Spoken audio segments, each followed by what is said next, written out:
Mga igsoon, Gimpiagin daw, Mindanao.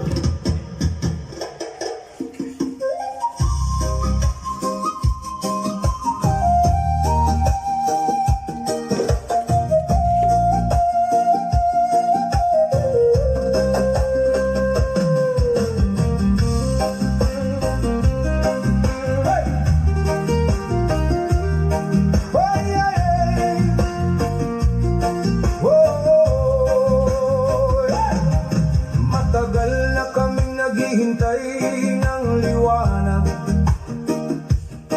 sa gitna ng pangakong unti-unting nawawasak, habang ang ilan ay patuloy sa kapangyarihan, ang ordinaryong mamamayan na iwan sa kahirapan. Pakinggan mo ang sigaw ng Mindanao, habang ang ilan ay tila bulag sa katotohanan. Hindi kami laruan ng politika at pangalan. Kami ang tinig ng tunay na sambayanan. Hindi mabibili ang dangal ng bayan. Hindi kami uyuko sa kasinungalingan. Panahon na upang muling magkaisa at ibangon ang pag-asa ng bawat pamilya. Hindi kami mananahimik habang may nasasaktan, habang ang mahirap patuloy na napapabayaan. The fire of the people still burns inside, kaya ang Mindanao maninindigan with pride.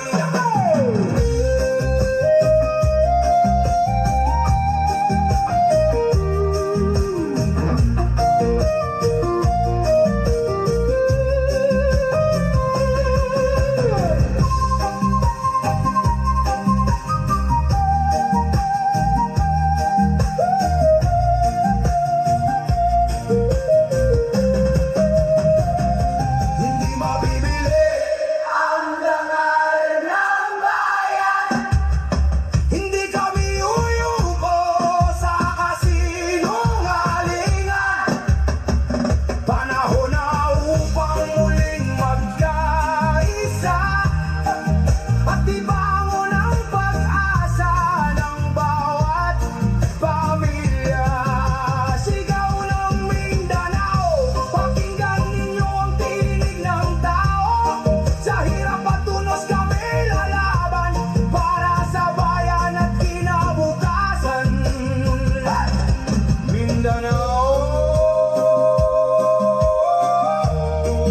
ang sigaw ng bayan ay hindi kailanman mapipigilan.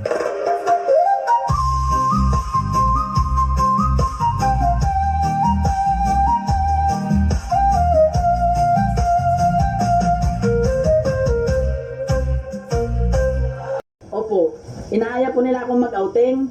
Ang sabi ko po, hindi ako makakasama dahil nga nagtitipid po ako sa pera dahil wala naman po akong trabaho. Sabi po nila sa akin, yung pera daw po kikitain pa at may babalik pa. Pero yung mga panahon at oras daw po na nakalipas, hindi na daw po may babalik. Kaya ang ginawa ko po, sumama po ako sa kanila. Sabi po nila sa akin, yung pera daw po kikitain pa at may babalik pa. Pero yung mga panahon at oras daw po na nakalipas, hindi na daw po may babalik. Kaya ang ginawa ko po, sumama po ako sa kanila sa paniniwalang yung pera nga po ay kikitain at may babalik pa. Pero nung pagkatapos po namin gumala, inaantay ko pong bumalik sa akin yung pera na nagastos ko, wala namang. Opo, pag sa galaan po, napaka-energetiko. Pero po pag sa bahay, ang tamlay ko po, hindi ko rin po talaga maipaliwanag kung bakit ganon.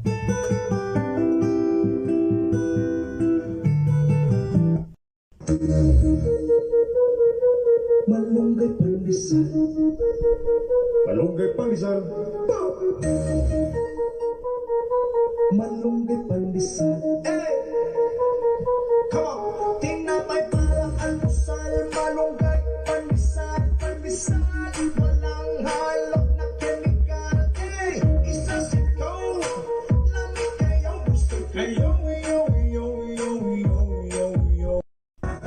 massage the tank.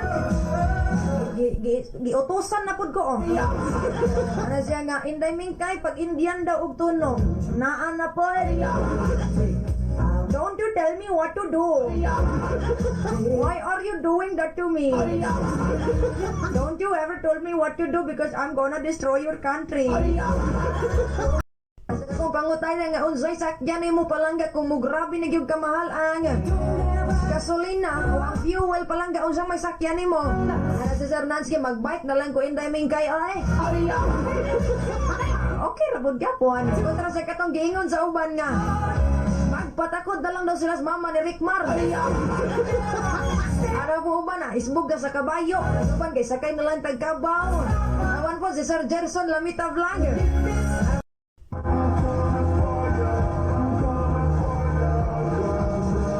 Kalibutan na makita ang inyong mga ngiti, makita maya yung kayo ay mag-alamano, kayo ay sa inyong sigaw, inyong mga halik, inyong pa-selfie, lahat po yan. Hindi lahat ng walang diploma, walang pangarap sa buhay. Mas nakakatakot pa minsan ang edukadong mandaraya. Maraming nagmamalinis pero bulok ang pagkatao. Sa harap mo mabait, pagtalikod mo demonyo. Buhay pa silang lahat, pero kaluluwa sinusunog. Nalulunod sa kasakiman, habang kapwa nilulubog. Ako na may tahimik lang, pero hindi ibig sabihin bulag. Pag makabiyahe pa mo, biyahe mo. Pangadto mo Sikihor, pangadto mo Batanes, pangadto mo Basilan. Suroy mo kay wa pa matapos ang inyong kusog. Mabutang panahon nga wheelchair na lang mo alalay nato.